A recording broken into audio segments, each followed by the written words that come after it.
Yes, hello everyone. Very good morning. Today we are here with the discussion of HMPV virus. आप सभी का स्वागत है UPSC उत्कर्ष में, जहां पे हम 10 मिनट में एक टॉपिक को डिस्कस करते हैं और उससे रिलेटेड जो भी सवाल आने वाले हैं उसके बारे में भी जानते हैं। हाल ही में बैंगलोर में एक केस आया है HMPV वायरस का। ये वायरस जो है वो चाइना से काफी तेजी से स्प्रेड हो रहा है। सबसे पहले हम जानेंगे कि इसका फुल फॉर्म क्या है। तो फुल फॉर्म जो है वो है human human metapneumovirus, human metapneumovirus. और ये चाइना के नॉर्दर्न प्रोविंस में पाया जाता है। खासकर ये 14 साल से कम उम्र के बच्चों में ये पाया जाता है। भारत में अभी तक तो कोई केस नहीं था, लेकिन अब एक केस आ चुका है और ये केस जो है ये आया है बैंगलोर में। बैंगलोर में एक बच्ची है जिसको ये वायरस अभी अटैक किया है। प्रॉब्लम यह है कि इस वायरस का अभी तक कोई इलाज नहीं है। तो आइए जानते हैं सबसे पहले कि ये कौन से फैमिली, मतलब वायरस के बहुत सारे फैमिलीज होते हैं और सांस लेने की तकलीफ इसमें होती है, तो कौन से फैमिली से ये बिलोंग करता है। ये बिलोंग करता है न्यूमोनो वेराइडे फैमिली से, है ना। निमोनो वेराइडे फैमिली से ये बिलोंग करता है। ये बिलोंग करता है निमोनो वेराइडे फैमिली से और इसमें हल्का सा सर्दी जुकाम टाइप का प्रॉब्लम यहां पर होता है। ठीक है।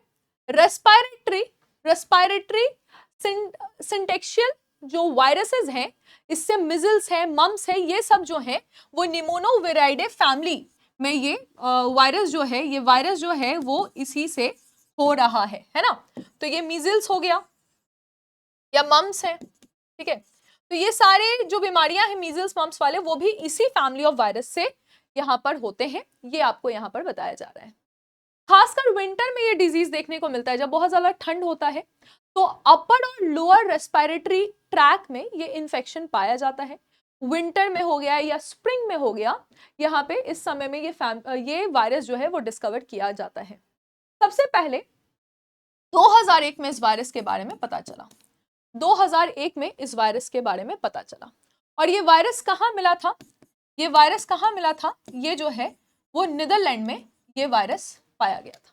सबसे पहले ये वायरस जो है वो नीदरलैंड में पाया गया था और 28 ये जो है बहुत ही यंग लोगों को ज्यादा होता है। ठीक है। ये वायरस जो है वो काफी कम जो इन्फेंट बच्चे हैं या फिर बहुत ओल्ड एज में ये वायरस होता है।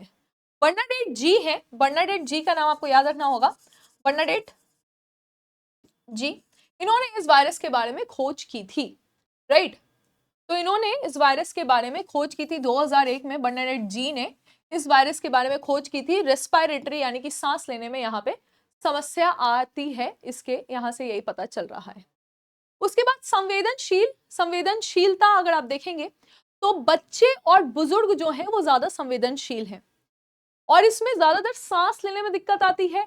इसके सिम्टम्स ये है कि सर्दी हो जाएगा, खांसी हो जाएगा या काफी ज्यादा फीवर हो जाएगा, नाक बहता चला जाएगा, सोर थ्रोट है, ये सब इसके प्रॉब्लम्स देखने को मिलते हैं। जनरली ये जो वायरस है वो 3 से 6 दिन के बीच में रहता है। 3 to 6 डेज जो है वो बीच में यहाँ पर ये वायरस आपको देखने को मिलेगा।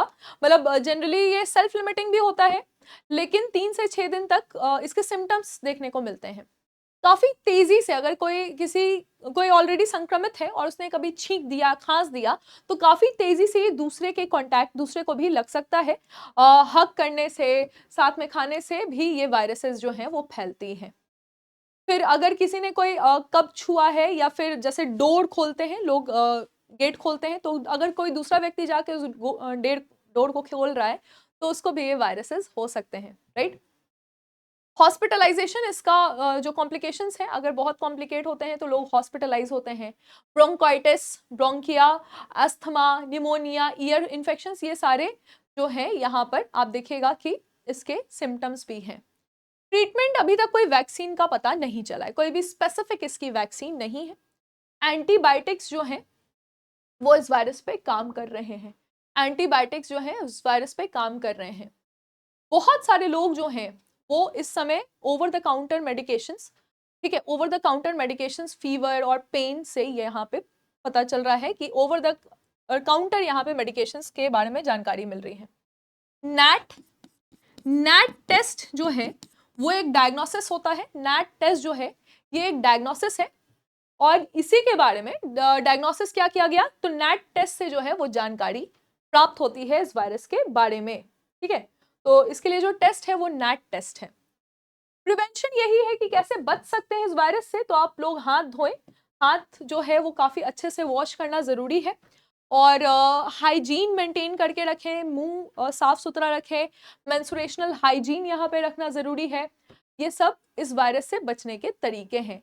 और लोगों से, जैसे कि कोविड के समय में हम मास्क पहन रहे थे, आंख और मुंह बार बार नहीं छू रहे थे, या लोगों से एक थोड़ा सा डिस्टेंस मेंटेन करके रख रहे थे, ये यहाँ पे दूरी बनाए रखना ज़रूरी है। सावधानी है कि खासकर जो रेस्पिरेटरी जिनका दिक्कत है, जो अस्थमा वाला समस्या है या प्रिलिमिनरी डिजीजेज हैं, उन लोगों को यहाँ पर बचने की ज़्यादा आवश्यकता है।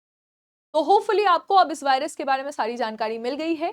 एक क्वेश्चन का आंसर आप लिखिएगा कि HMPV वायरस क्या होता है और इसके क्या प्रिवेंशंस हैं, इसके ट्रीटमेंट क्या है, इसका इलाज क्या है, ये सब आप मुझे लिखकर भेजिएगा ज़रूर। कैसा लगा ये सेशन, ये बताएंगे कमेंट सेक्शन में। UPSC उत्कर्ष के साथ आप बने रहें इसी तरह के शॉर्ट सेशंस के लिए। Thank you.